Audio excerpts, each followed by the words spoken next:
Aires 8250. Aires 8250. Autorizado a aterrizar. Pista 06. Viento 09, 0 grados. Agosto de 2010, el vuelo 8250 de la aerolínea colombiana Aires se prepara para aterrizar en la isla de San Andrés, en el Mar del Caribe, bajo una fuerte lluvia. El Boeing viene desde la capital Bogotá con 125 pasajeros y 6 tripulantes.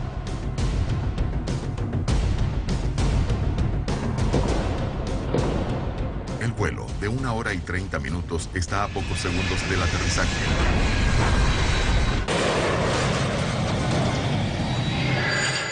Alfonso Howard, responsable por la fiscalización de las pistas del aeropuerto, hacía una patrulla de rutina por el lugar cuando escuchó a la controladora de vuelo hablando con los bomberos. Cuando escuché a la señorita de la torre de control de turno, llamó a los bomberos informando de que el avión se había accidentado. Al momento ellos respondieron y le contestaron si estaba por dentro o por fuera del aeropuerto. Y yo, como estaba cerca, les dije, dame 2 segundos, yo verifico.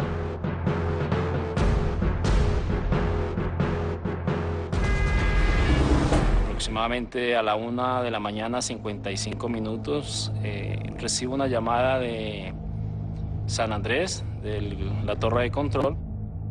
El coronel Javier Lozada estaba en Bogotá cuando fue nombrado para asumir la investigación. Las primeras informaciones hablaban de una posible caída del avión en el mar. Y entro a la pista y me doy cuenta que el avión de Aires estaba al final de la pista. Le avisé a los bomberos enseguida que procedieran directamente al final de la pista porque el avión estaba por dentro.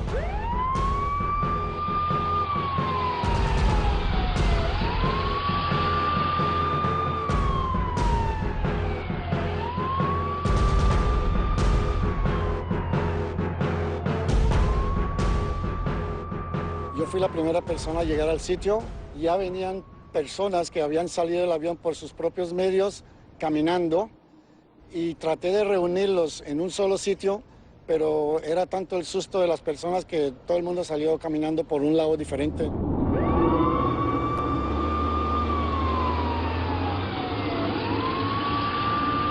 Pero después llegaron todos los auxilios, lo que son las ambulancias, se entraron los taxistas y trajeron la gente para acá, para el hospital y para las diferentes partes del aeropuerto. El número insuficiente de ambulancias obliga a que los taxistas del aeropuerto entren a la pista para ayudar en el rescate.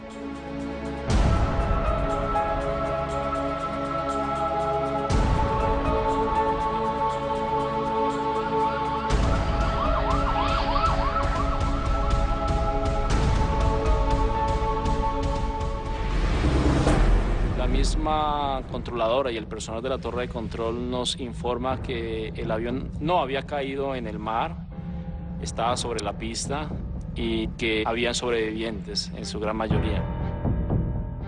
Inmediatamente en la madrugada empezó la investigación. Entre los especialistas convocados por el coronel Javier Lozada estaba el ingeniero aeronáutico Julián Echeverry. Sería su primera vez en terreno para investigar un accidente aéreo. Me encontraba en mi casa durmiendo. Escuché el teléfono celular. El coronel me avisó de un accidente de una aerolínea en San Andrés.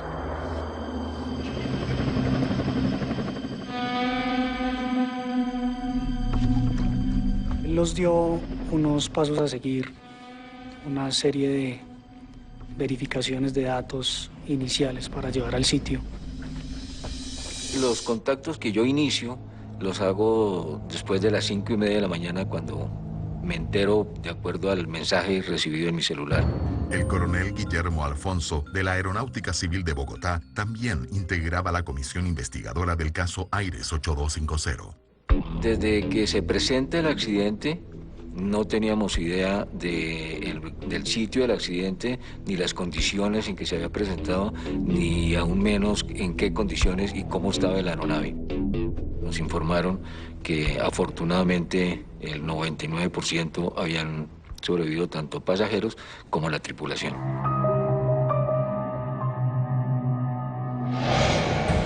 A la amanecer, Julián Echeverry, con 2 investigadores, viajaron hacia San Andrés en un avión de la Fuerza Aérea Colombiana. Partimos una comitiva de 3 investigadores con la ayuda de la Fuerza Aérea Colombiana en una aeronave caza 295. Despegamos de aquí de Bogotá directamente a San Andrés.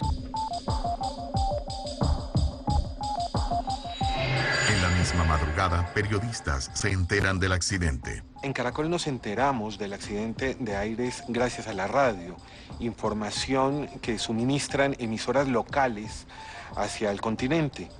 Una vez se conoció del accidente, empieza todo un grupo logístico y periodístico para intentar llegar a la isla, una isla que tenía la pista bloqueada.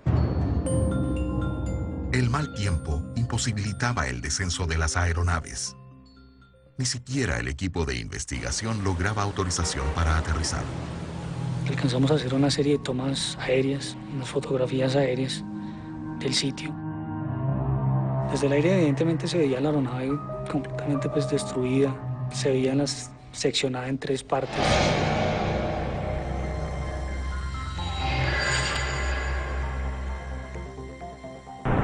En Bogotá, en la base de la comisión investigadora, llegaban las primeras informaciones del equipo en terreno.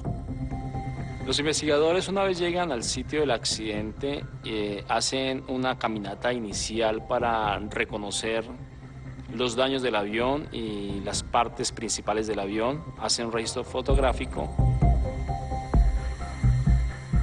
Cercana a la cabecera de la pista, donde dejó los trenes de aterrizaje, que fue las primeras partes de la aeronave que se desprendieron de la estructura de la misma. Ambos motores fueron desprendidos por ambos costados. Empecé a ver maletas, empecé a ver ropa. Y algo muy curioso, cuando estaba haciendo mi registro gráfico del tren de aterrizaje izquierdo, recuerdo, me encontré una Biblia. Y estaba abierta, recuerdo. Y de inmediato llamé a mis compañeros, a los otros investigadores, y les dije, oigan, miren, encontré una Biblia. Para mí resultó ser un indicio mágico de algo que pudo haber sido más catastrófico. Temprano, al día siguiente, el reportero Juan Pardo llegaba finalmente al lugar del accidente. Llegamos en avión privado al sitio, montamos un equipo especial de transmisión, una Fly, y en estas condiciones llegamos utilizando, digamos que, una parte de la pista.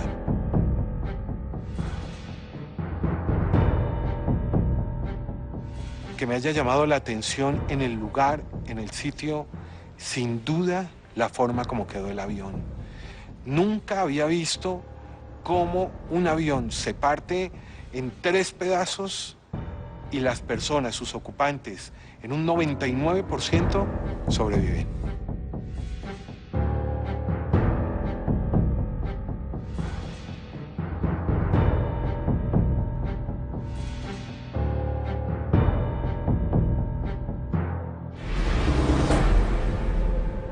Una vez evaluado el escenario del accidente, el próximo paso de la investigación es llevar las piezas del Boeing para su análisis. Se encontraron todos los componentes de la aeronave que querían ser analizados y que fueron analizados durante el desarrollo de la investigación. Se encontraron en buen estado. Los registradores fueron encontrados fácilmente en sus respectivos compartimientos, quedaron en custodia por parte de los investigadores y fueron enviados 7 días después a los laboratorios de la NTSB en la ciudad de Washington, Estados Unidos.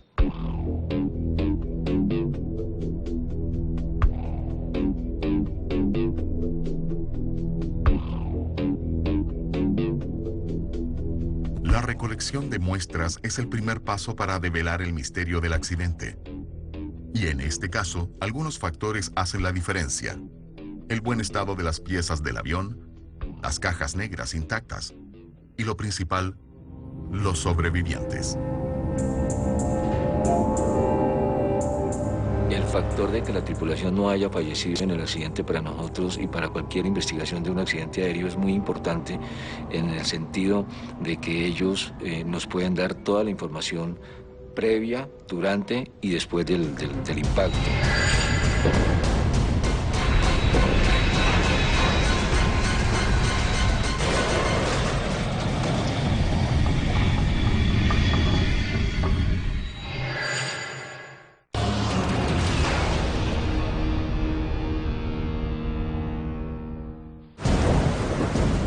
Un Boeing 737 de la aerolínea colombiana Aires, que despegó desde Bogotá hacia San Andrés en el Caribe, cae a 49 metros de la pista de aterrizaje.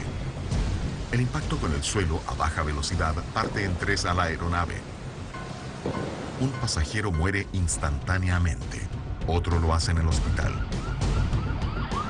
De las 131 personas a bordo, 129 sobreviven, entre ellas los pilotos. Al segundo día del accidente, ellos permanecían en la isla de San Andrés porque el aeropuerto quedó cerrado. Ellos se encontraron pues, en los hospitales haciéndole los exámenes de rigor para ver su estado físico. Recuerdo que se reunieron diferentes grupos en un hotel en la isla de San Andrés y cada investigador cogió varios grupos para ser entrevistados. En la entrevista básicamente se le preguntó a los pasajeros su ubicación en la aeronave, el tipo de lesiones que sufrieron, cómo evacuaron la aeronave. Olores, sonidos que de pronto pudieran servir para la investigación. En Bogotá, el equipo investigador analiza el vuelo 8250.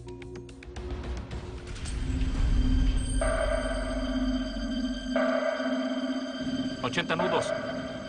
Chequeando. El vuelo 8250 despega desde Bogotá con destino a la isla de San Andrés a la medianoche con 7 minutos. Rotar.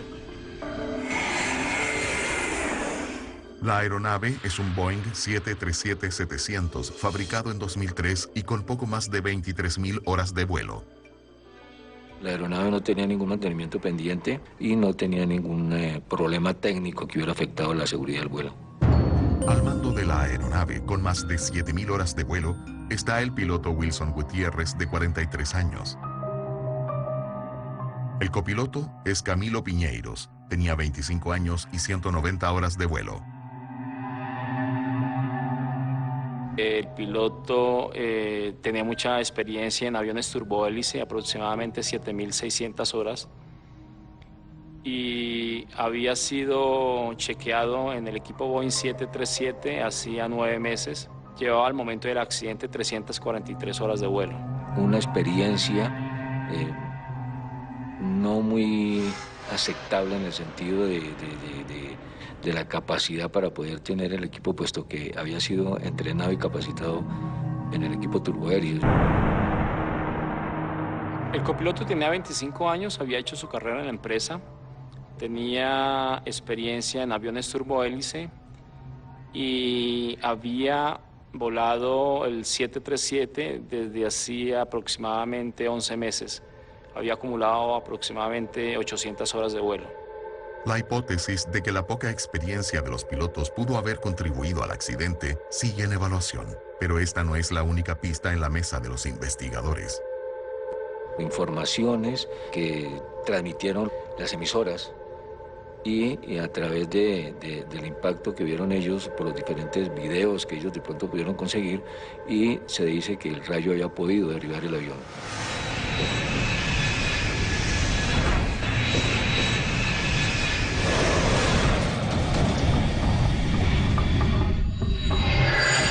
Una fábrica muy cercana a la pista que tenía una cámara de seguridad. Pues fuimos a observarla y, oh sorpresa, que justo esa cámara estaba precisamente direccionada no solo hacia su sede en labores de vigilancia, sino también a la pista. Y por eso fue que pudimos observar que en efecto se habían presentado un par de rayos en ese lugar. Normalmente cuando un pasajero va en cabina y hay un mal tiempo en ruta, ellos ven los destellos que a través de las ventanas, los destellos de rayos. Otros afirman que había mucho relámpago, mucha lluvia. La versión del rayo cobra fuerza. El rayo cayó inicialmente y a los 2 o de pronto más, unos 6 segundos, cayó un segundo rayo. Por eso fue que, en primer lugar, la hipótesis inicial fue que uno de los rayos habría sido el responsable del accidente del avión de Aires.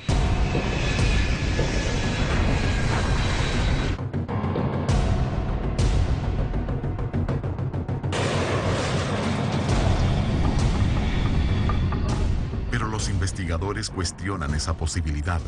Finalmente, ¿puede un rayo derribar un avión? Normalmente cuando un rayo impacta una aeronave, deja su huella característica de descarga. No había quemaduras ni rastros de impacto por rayo. Las líneas estáticas estaban completamente normales y no se encontró en general ninguna evidencia. Sin evidencias y rastros típicos de rayos en el fuselaje del avión, esta hipótesis es descartada. Después se habló de una cortante de viento. El wind shear, o la cortante de viento, como su nombre lo indica, es un aumento repentino en tiempo y en intensidad del viento. El wind shear puede ser tanto horizontal como vertical. Aires 8250. Aires 8250. Al momento ocurrido el accidente, había una célula tormentosa que estaba posicionada al norwhisky de la estación, pero esta formación tormentosa no estuvo sobre la estación del aeropuerto, sino levemente hacia la izquierda. Uno de los componentes más importantes para poder determinar si había o no cortante de viento fue el sistema de proximidad contra el terreno, el cual debía de ser enviado también a los laboratorios para así tener la certeza si sí o no se había presentado una cortante de viento. Los electrónicos y las cajas negras del Boeing 737-700 siguen siendo analizadas en los laboratorios de la agencia americana NTSB. Mientras esperan los resultados, los investigadores del accidente del vuelo de la empresa Aires se concentran en los testimonios de los pilotos y controladores de vuelo. El piloto siempre creyó que estaba haciendo una aproximación normal hacia la cabecera que había sido autorizada para aterrizar.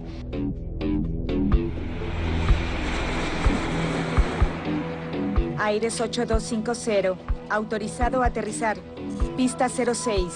Ya habíamos verificado que los controladores tenían los requisitos de capacitación normales, que eran controladores con experiencia, en particular la controladora. Autorizado. Aires 8250. Continuar el descenso para 3000 pies. El investigador David López se unió al equipo para analizar la comunicación entre la torre de San Andrés y los pilotos del avión accidentado. Entonces, lo primero que empezamos a mirar fue cuál es la reglamentación que hay para el servicio de control de tránsito aéreo, específicamente en condiciones meteorológicas adversas. ¿Hay alguna restricción, alguna limitación que diga que no se debe autorizar el vuelo a operar, que no se debe permitir el vuelo a operar? Aires 8250. Al chequear las informaciones, queda claro para los investigadores que el control de San Andrés autorizó la aproximación por instrumentos. Para efectuar ese procedimiento no es inseguro, aunque haya lluvia, aunque haya niebla, aunque haya cero visibilidad, porque el procedimiento mismo tiene un punto límite por debajo del cual el piloto no puede pasar. Las condiciones en ese momento del aeropuerto no daban para que el aeropuerto se cerrara, puesto que había una visibilidad en la cual podía técnicamente efectuar el aterrizaje. El siguiente paso de la investigación es cruzar las informaciones obtenidas en las entrevistas con los pilotos con los datos de las cajas negras. Los análisis de las grabadoras de datos y voz del avión están listos una semana después del accidente. Una vez empiezan a llegarnos a nosotros la información de CBR y Flight Data Recorder 5 días después de haber estado el investigador allá con en su proceso de descifrar los componentes. Empezamos a entender mejor y a ver cómo había podido ocurrir el accidente. A la 1 de la mañana, el comandante y el copiloto empiezan la aproximación a la pista. Ok.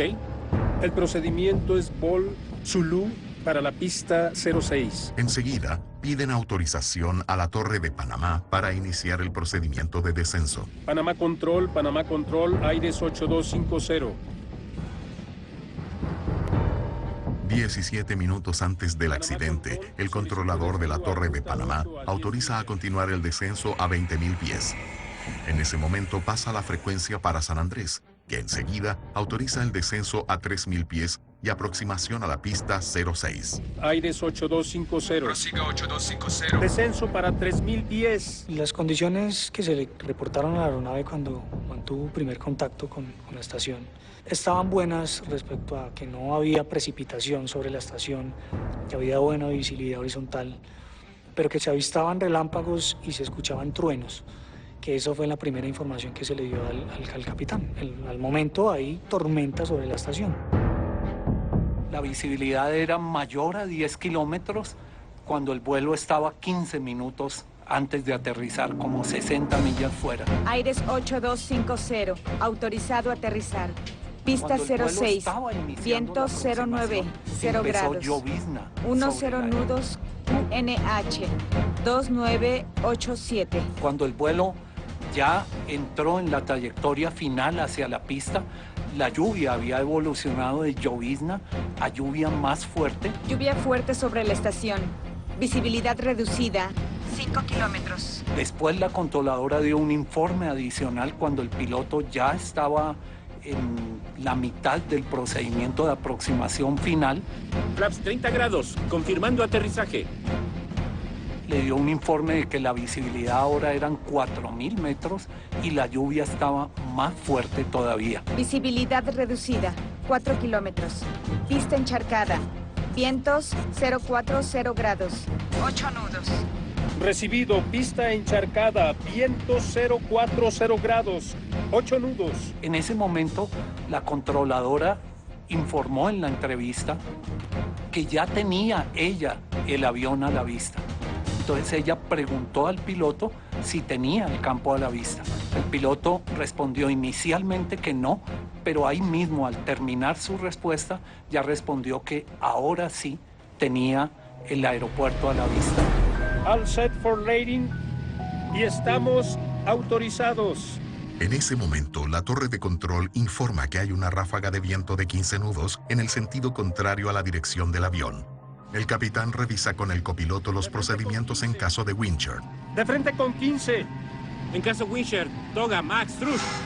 Dejamos flaps y tren en la configuración, ¿cierto? De acuerdo, sí, señor. Flaps y tren iguales. Pero en la grabadora de datos de las cajas negras del avión no se indicó la presencia de Winchard. El GPWS no registró en ningún momento ese procedimiento. Cuando hay un wind shear, el comportamiento de la aceleración vertical de la aeronave se ve afectado. En este caso hubo un aumento del viento horizontalmente, pero que no influyó como causal del accidente, en este caso pues del aterrizaje antes de la pista. Las cajas negras revelan el misterio. En los segundos finales, el copiloto se da cuenta del error. ¡Ojo, capitán! ¡Capitán Putría! ¡Arriba! ¡Arriba!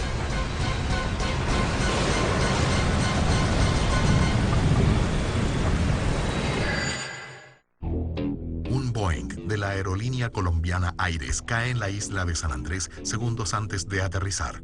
Los investigadores ya descartaron algunas hipótesis, como rayos o ráfagas de viento que pudiesen haber derribado el avión. Con el análisis de las cajas negras, ya saben que el piloto comenzó un procedimiento de descenso desestabilizado y fuera de los patrones de vuelo. ¡Ojo, capitán! ¡Arriba! ¡Arriba!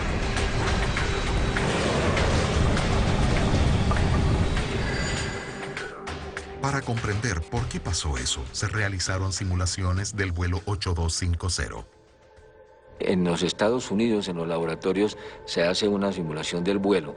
Después llega aquí a Colombia y se hace otra simulación en la cual podemos comprobar y se pudo llegar a determinar que efectivamente siempre estuvo él volando por debajo de la senda de planeo. 50, 40, 30, 20, retard. Cuando el avión anuncia que está 50 pies sobre el terreno, la posición del avión realmente es muy atrás de la pista. El avión continúa volando por debajo de la senda, da anuncios de 40 pies, posteriormente de 20 pies, y finalmente impacta el terreno 49 metros antes de la pista. El análisis de la caja negra también nos pudo dejar ver que el piloto desconecta, el piloto automático inicia un procedimiento manual.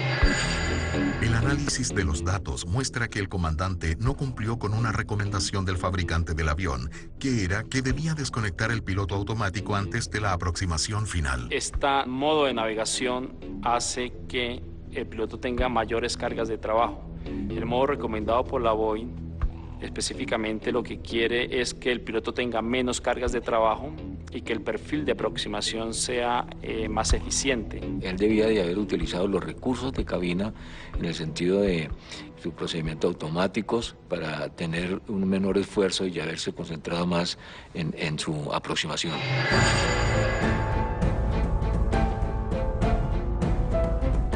La investigación demuestra que el procedimiento de aproximación no estaba acorde con los niveles recomendados por el fabricante del avión, pero necesitaba una respuesta para la pregunta ¿por qué el piloto decía que estaba en el ángulo correcto?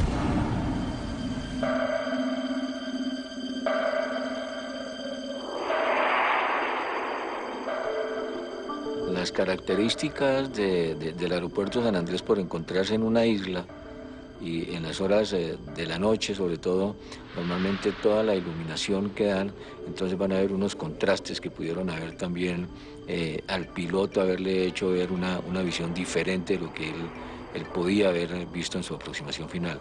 Esto en razón al contraste de luces que se dan sobre la isla al ser iluminada.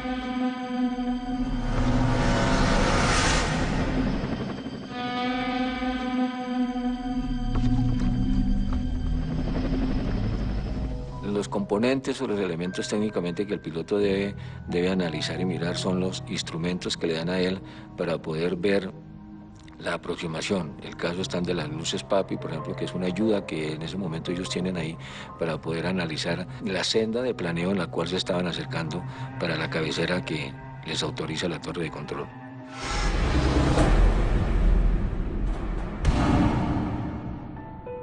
Los investigadores cuestionan por qué el comandante no se orientó por las luces PAPI, que es un sistema de precisión que señala el grado de aproximación del avión a tierra.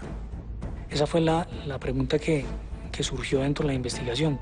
¿Por qué si el piloto iba por tan debajo y en ese momento él podía haber visto las 4 luces rojas, por qué continuó su aproximación o por qué no la corrigió?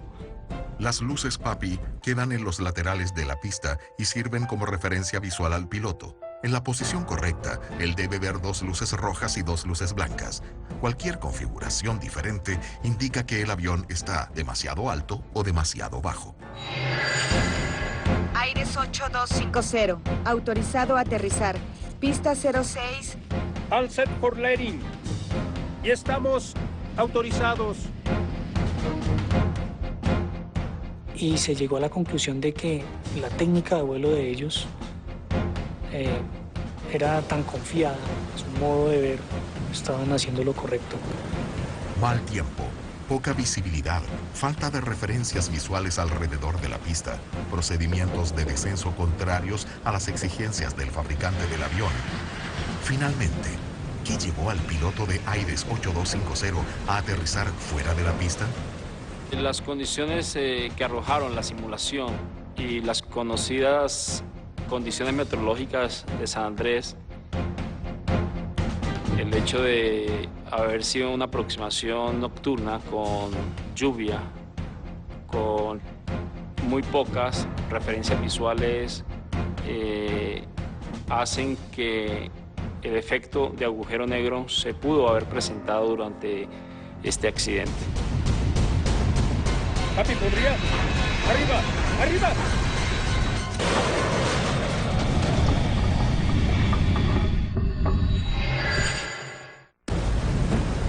Aires 8250. Autorizado a aterrizar. Pista 06. Visibilidad reducida. 4 kilómetros. Pista encharcada. Viento 040 grados. 8 nudos. Recibido. Pista encharcada, viento 040 grados, 8 nudos. En caso de wind shear, Toga Max Trush, dejamos flaps y tren en la configuración. ¡Ojo, Capi! ¡Capi, podría! ¡Arriba! ¡Arriba!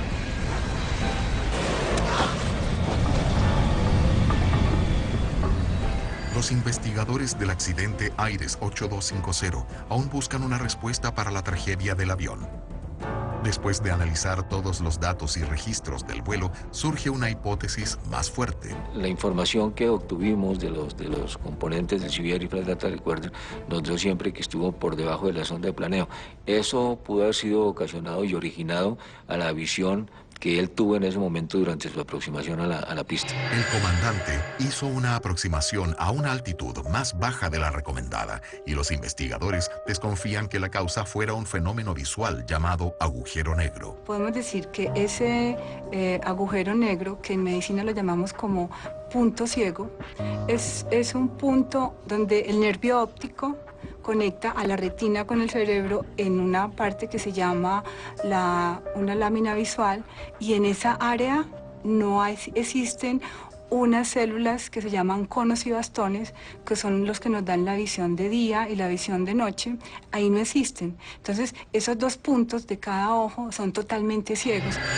Patricia Barrientos, la médico de la Aeronáutica Civil Colombiana, fue llamada para colaborar en la investigación y evaluar si el error podría haber sido por una ilusión visual. La parte de factor humano se está conformada en este momento por psicólogos, médicos, pero también entran personas del mismo equipo de trabajo de investigación del accidente, que son los pilotos o las personas que tienen a cabo la tarea de la investigación del accidente. A su modo de ver, estaban haciendo lo correcto. Y el agujero negro, la ilusión que tenían en cabina, pues provocó los hechos que hasta ahora conocemos que fue haber efectuado el aterrizaje por esa ilusión antes de la pista.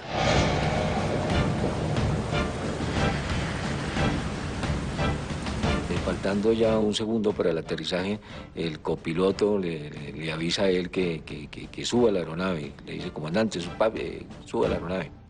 ¡Ojo, Capi! ¡Capi, podría! ¡Arriba! ¡Arriba!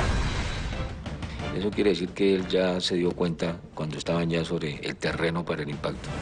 Pese a la alerta del copiloto, el comandante en los últimos segundos de vuelo confirma que tuvo una alteración en su visión durante la etapa de aterrizaje. ¡Arriba! ¡Arriba! En las entrevistas, el copiloto sí fue el quien reportó la visión borrosa y que por un momento se le perdió la pista. Mientras que el comandante, o sea, quien llevaba los mandos, quien está a la mano izquierda, él dice que no sintió absolutamente nada. En la aviación es común que existan o se den las ilusiones ópticas o visuales. ¿Por qué? Porque así estén en condiciones, primero que todo, de buena visibilidad.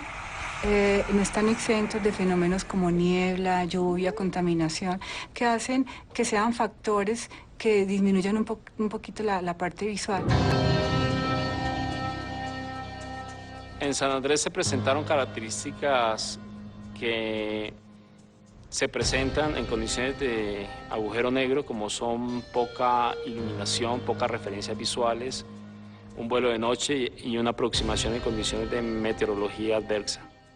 El informe final de la investigación investigación apunta como causa principal del accidente el error de evaluación de la tripulación, que creía estar en una altitud mayor que la real. Es el fenómeno de agujero negro, agravado por la fuerte lluvia que reducía la visibilidad de la pista. Las hipótesis, la conclusión se llegó con todos los investigadores, de que había sido a través de un agujero negro que se había presentado el accidente. El informe también apunta como factores contribuyentes la mala actitud del comandante al no evaluar los riesgos causados por el mal tiempo. Él se podría haber desviado de San Andrés y optar por el retorno a Bogotá o por el aterrizaje en otro aeropuerto de la región. Seguramente estas hipótesis fueron investigadas por los organismos pertinentes, pero para establecer solamente que por falta de una adecuada aproximación a la pista fue que se produjo el accidente, teniendo en estos momentos tantas ayudas tecnológicas en un avión para hacerlo, es una respuesta ambigua. Aires 8250, autorizado a aterrizar. Pista 06. All set for landing y estamos autorizados. Una tragedia a 49 metros de la pista de aterrizaje. ¿Qué se podría haber hecho para que el desenlace del vuelo Aires 8250 tuviera un final diferente?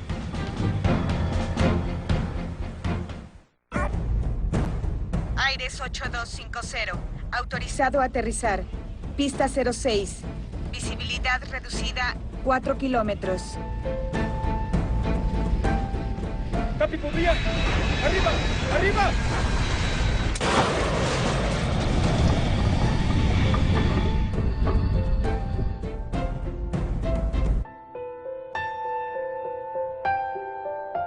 La investigación del accidente del vuelo Aires 8250 concluyó en 6 meses. La imagen del avión partido en 3 impresionó a todo el mundo. De las 131 personas que estaban a bordo, 129 sobrevivieron. La causa del accidente fue por una ilusión óptica por parte del piloto, el fenómeno llamado agujero negro. Pero queda la pregunta: ¿un accidente como este podría haberse evitado?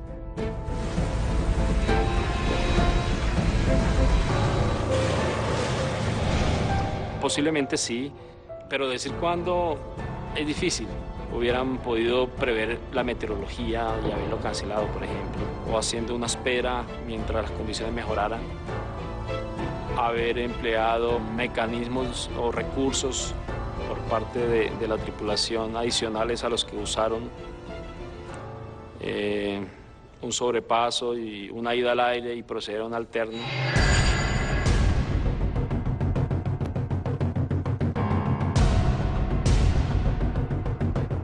De acuerdo a las recomendaciones por la fábrica, él debía de haber utilizado el piloto automático donde él ya viera que podía tener una mejor secuencia y una mejor visión para poder hacer un aterrizaje seguro y una aproximación.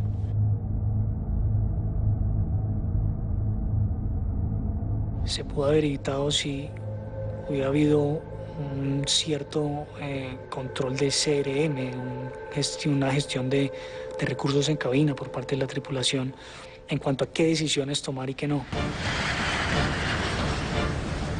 Esta ilusión óptica no se evita, sino que se debe manejar. ¡Capi, podría! ¡Arriba! ¡Arriba!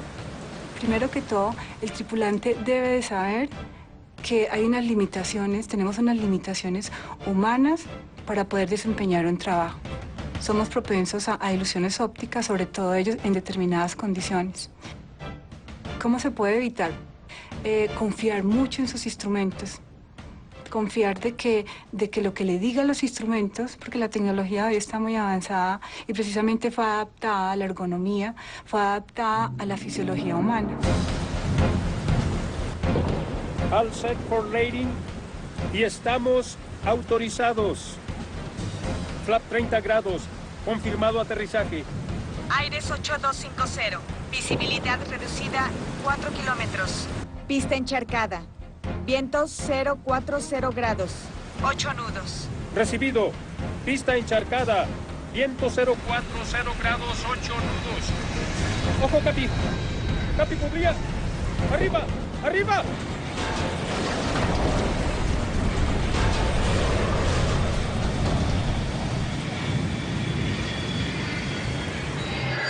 El informe de la comisión investigadora define una lista de recomendaciones a los involucrados. Más de 20 fueron destinadas a la aerolínea Aires y se refieren a la revisión y refuerzo en los programas de entrenamiento de la tripulación. El fortalecimiento de la escuela de tierra en lo relacionado con el entendimiento de las ilusiones visuales y los mecanismos para prevenirla y actuar ante ellas.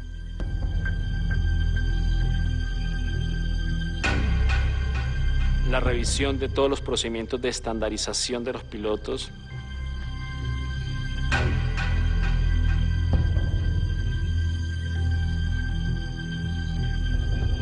Estas recomendaciones estaban relacionadas con el entrenamiento de las tripulaciones, de la compañía, específicamente en lo que tenía que ver con la transición de los pilotos que habían volado turbohélice a jet.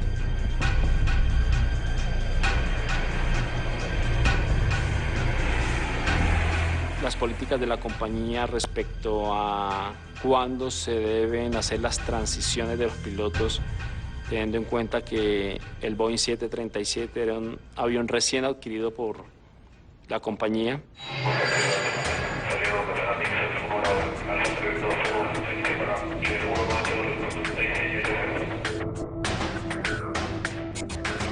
El aeropuerto de San Andrés también cambió algunos procedimientos después del accidente.